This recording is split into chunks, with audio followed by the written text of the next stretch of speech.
Yeah, happy for our team. Thought we played very well offensively tonight. Obviously went inside, thought we had some advantages there. I thought our guys did a really good job of having a mix, but primarily playing through the post and showing good poise and getting ball reversal. Missed a bunch of early shots, but once we kind of felt like it was 10-9 us, and then from then on, I thought we played really, really well on the offensive end. It was kind of a difficult game for Boston College. Obviously, not having post is a big loss for them, but I do think it presented some other challenges. We obviously planned on guarding him and doing a lot with him, and then all of a sudden they got 4 guards out there, and we didn't practice that too much. And I thought we did okay defensively for about 25 minutes. Had a few breakdowns, really turned it over a couple times for points, and then they made some tough shots. Give their kids credit. Claudell Harris made some shots, and then the kid Elijah Strong, a freshman, who's barely played, makes 2 threes, first 2 threes of the year, has 14 points. They did some nice things to hang in the game for a long time. So give Earl and his staff and their players a lot of credit for fighting. They wouldn't expect anything different. But just really happy for our team. It's good to get a win. We haven't had one in a week and a half, and wish we didn't have quite the quick turnaround, but we got to get right back on it Tuesday with Georgia Tech. So we'll try to get ready. After those first few missed shots, it looked like it was a focus trying to get it inside to PJ, let him go. Yeah, and every game is different. I think sometimes media fans at times, like PJ obviously has shot probably a couple too many threes here recently. I think some of that is we get behind and, man, I really want to help our team, and he can get a shot off, and so he probably should pass on 1 or 2 and stick with it and reverse it to the next side, but it's it's a guy who's wanting to help and has confidence in himself. I think the thing that we sometimes miss is that RJ and Ian sometimes have really good matchups, and so Ian scoring 15 points or 15 and 16 against Carolina and Virginia Tech, some of that is because PJ's not down there, right? And so PJ's we're feeding Ian, and Ian is scoring around the basket. RJ's scoring around the basket. So just having PJ away from the basket is good for us sometimes, and not just when he's making threes. RJ had 11 and all around the rim today, and it's because there's not 2 guys down there all the time, cluttering it up. So, there are times when we're moving PJ around to essentially try to get our other guys the ball down there because we think they have some favorable matchups. But again, today was an inside-out game, especially with post not playing. So credit our guys for doing the right thing. Brad, did you like how you guys responded, not just in the game, but after you guys came back from Virginia Tech when, it's funny. It's been an interesting – I've obviously watched all the games, a million times in the last 2 weeks, and scouting, and so, can run together. But, it's crazy. You can forget that we actually played a pretty good first half against Miami. We had a 6-point lead. We actually had an 8-point lead on the first play. We ran a play, got to PJ, got fouled, made 2 free throws. Obviously, the last about 16 minutes were not good, and the game was, and Miami had a lot to do with it. They made unbelievable shots, and the game got crazy, and we bounced back. It was an unbelievably quick turnaround, and we battled our tails off against North Carolina. I could not, I was upset with our guys with our second half at Miami. Probably said that on the radio and elsewhere. But I was really proud of our team against Miami. When your guys don't make shots, but our effort, our fight, our defensive intensity. Carolina's playing as well as anybody right now. And, that was a closer game than 65-55. It was a couple possession game all night, both teams back and forth battling. We just didn't make shots, And what's hard about that is you lose a game like Miami and you've been winning, and then you got to gear back up and you fill your tank up, and then you empty it against North Carolina, give everything you have, and you don't win. And now you got to fill it back up with no guaranteeing of winning. And I talked to my guys about that before Virginia Tech, and we didn't empty our tank. We didn't play as well as or as hard or as well as we needed to against a Virginia Tech team that was very hungry. And again, we let 2 guys go crazy, and we got beat. And so that's the one of the 3 that no disrespect to Virginia Tech. It was like we didn't do what we needed to do, and so that one hurt, and that put a little pressure on today to play well.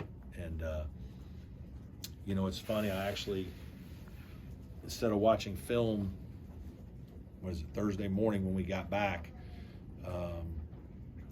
we did a life lesson talk on adversity and dealing with adversity for 30 minutes, and then did our film stuff in the afternoon at practice. And so, you know, you're, as a coach, you're constantly trying to push buttons to get these guys to, you know, learn things from what we're dealing with, bounce back. And I thought that that's what we needed at the time, and it was hopefully good for us. I think Joe Girard was telling us that he's not fun to be around when he's losing. Yeah. What was it like? What makes him think he's fun to be around any other time? Good fun, but I guess what is he like in the gym? I guess when you got started going right, and how important was it a day like today, do you think? Yeah, I mean, I pulled Chase and PJ and Joe into the office. I think it was after we lost to Miami, and met with those three together, and just said, guys, like, I hope you appreciate what you have here, because you guys are our three players that have the ball in your hands the most, take the most shots, and everybody in our program's okay with that. And I said, for example, Chase, your brother Dylan, he plays 20 minutes and takes 2 or 3 shots a game, and like never complains. He knows I'm just fighting defensively, do my thing. If I got an open shot, I'll shoot it, but like my job is to play through these guys. And I said other guys like RJ, Chauncey, all these guys.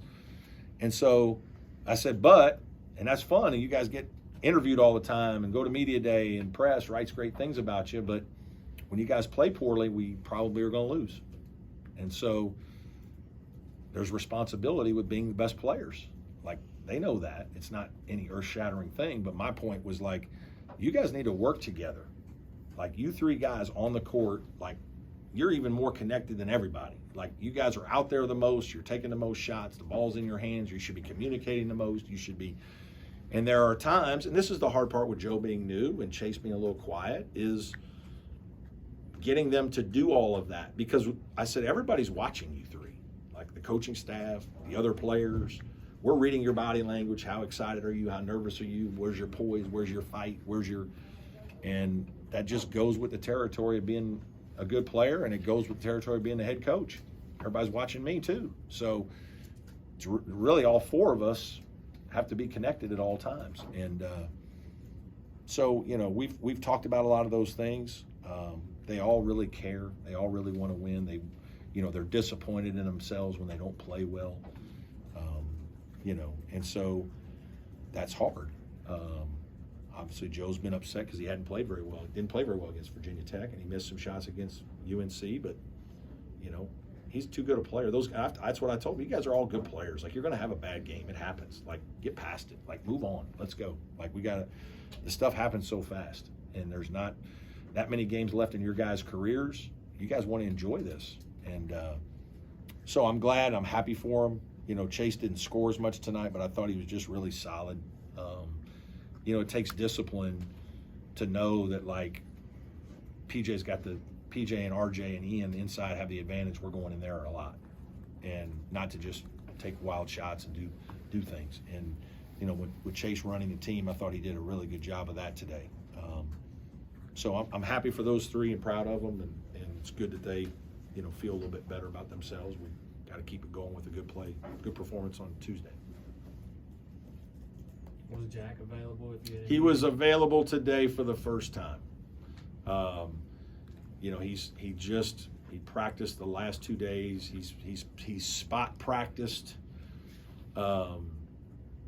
This was the first day that the trainer came to me this morning and said he can play, and he really hasn't practiced very much, so there's a lot that he doesn't know. And so, I wish maybe I'd thrown him out there 2 or 3 minutes, but it's going to be a process. And I don't know what that means after practicing a couple days. Like, again, he could have a back step. So, we're just going to kind of wait and see, game to game. Has Alex gotten back to practicing? No, still not practicing, unfortunately. Anybody else? How important is RJ? I mean, just in terms of having that second post guy. Very important. you know, he and Ian are different players. He's a little more bouncy, athletic, runs well. Ian, you know, just, I mean, they're both tough guys. They're both warriors. Ian's probably a little more skilled. But man, they're really good. You know, those guys are good players. You got to have 3-4 good players in the post. And you know, between PJ, RJ, and Ian, those guys do a nice job for us. And because they're good players, we run an inside-out, high-low offense. If they weren't as good, we wouldn't be doing that. We've run a lot of different things over the years. We ran a little bit of this last year at times. We're running more of it now because of RJ's development, Ian's development. PJ's obviously always been a good player. But that speaks to us changing some things because of those guys being good players. And, you know, Boz, I know he only plays 3 or 4 minutes, but unbelievable attitude, great energy giver every day in practice. And really, he's a nice change-up. There are probably some games that I should play him, you know, 8 or 10 minutes instead of 3 or 4. And sometimes I make a mistake with that. How often does Josh Beadle do behind-the-back passes like that? More than I would like. Today was nice. It worked. I thought Josh played well today. You know, and Josh has, the biggest thing is Josh has, and I've talked to him about this, he has to practice well. You have to practice well. You know, he's a good kid. He's a very happy-go-lucky kid. He likes to have a good time, and you know, he has great burst. He has good speed. But every once in a while, he's a little too aggressive. Like, he needs to understand that we have a big 3, if you will, that like make sure those guys are touching the ball even when they're out there. You're out there with them. But I like what Josh brings. He brings speed. He brings a little energy for us. When he practices well, that's when he usually gets to play a little. As long as he plays well the first time he goes in, and he usually gets to play a little more, right? And he's been practicing better. You know, Josh had a hard fall because he was playing well and then got in the car accident, and then he wasn't right for a while, and he's trying to play with a mask, and he was frustrated, and it affected him. You know, and it would affect most people. Especially unless you're like a starter who knows I'm going right back into them. I'm trying to fight for my life for the jobs to get some minutes and convince coach, and I'm playing really well, and then I get in this car accident. I'm out 3 weeks, miss everything. Now I got to catch back up, and I'm wearing a mask, and I'm behind, and I'm putting pressure on myself. It's hard, and it's taken him a while, and I think he got frustrated for a little while and probably had a bad couple of weeks, and now I think he's back on an uptick. In the last couple of weeks, he's practiced better, and it's really good for our team.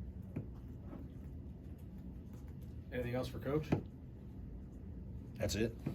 That's it. Did you have Dabo Go going Bengals. Right? No. Steelers. Go Steelers, baby. Daggum Did you have Dabo going to Alabama? I did not.